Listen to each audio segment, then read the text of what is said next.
สบ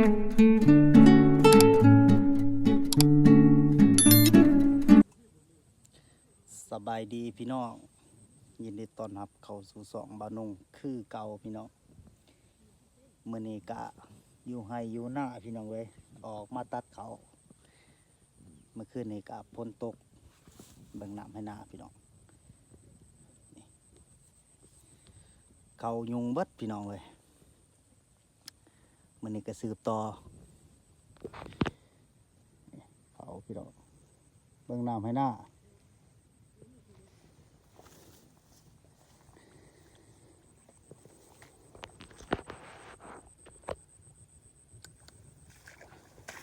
กำลังเกี่ยวแขนสิตัดพี่น้อง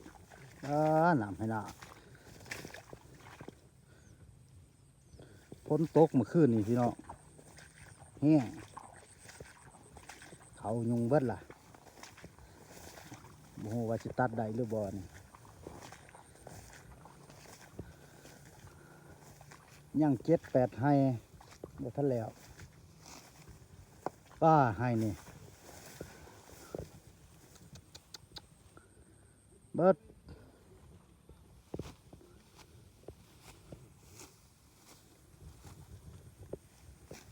ยุงเบิดนี่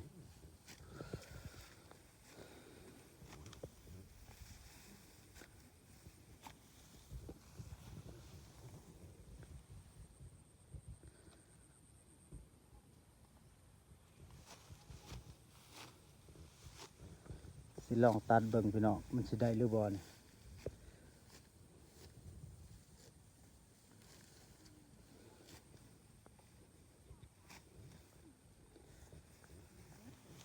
ทั้งเทิงนี่ก็ยัง6ให้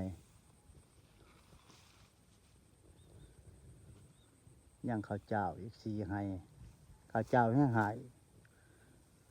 ข้าวเจ้าสูงตัดคือสิบ่ได้ดอกข้าวเจ้าสิเกี่ยวเอา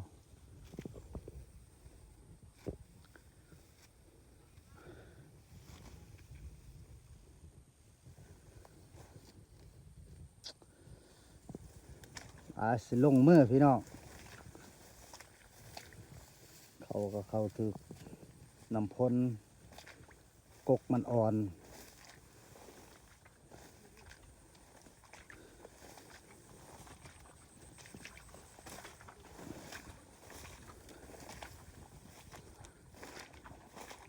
เบิ่งว่ามันสิตัดได้หรือบ่ก็สิคอยตัดไปกันเฮาสิเกี่ยวก็บ่มีคนเกี่ยว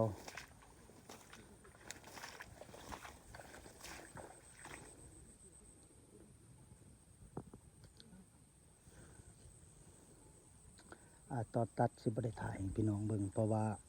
เบานุ่งก็บ่ได้เอาค่ากล่องมาพี่น้องเว้ยมีแต่ตัดแล้วเพิ่นละเบานุ่งก็สิอัปเดตให้พี่น้องเบิ่งอีกยุงเบิดพี่น้อง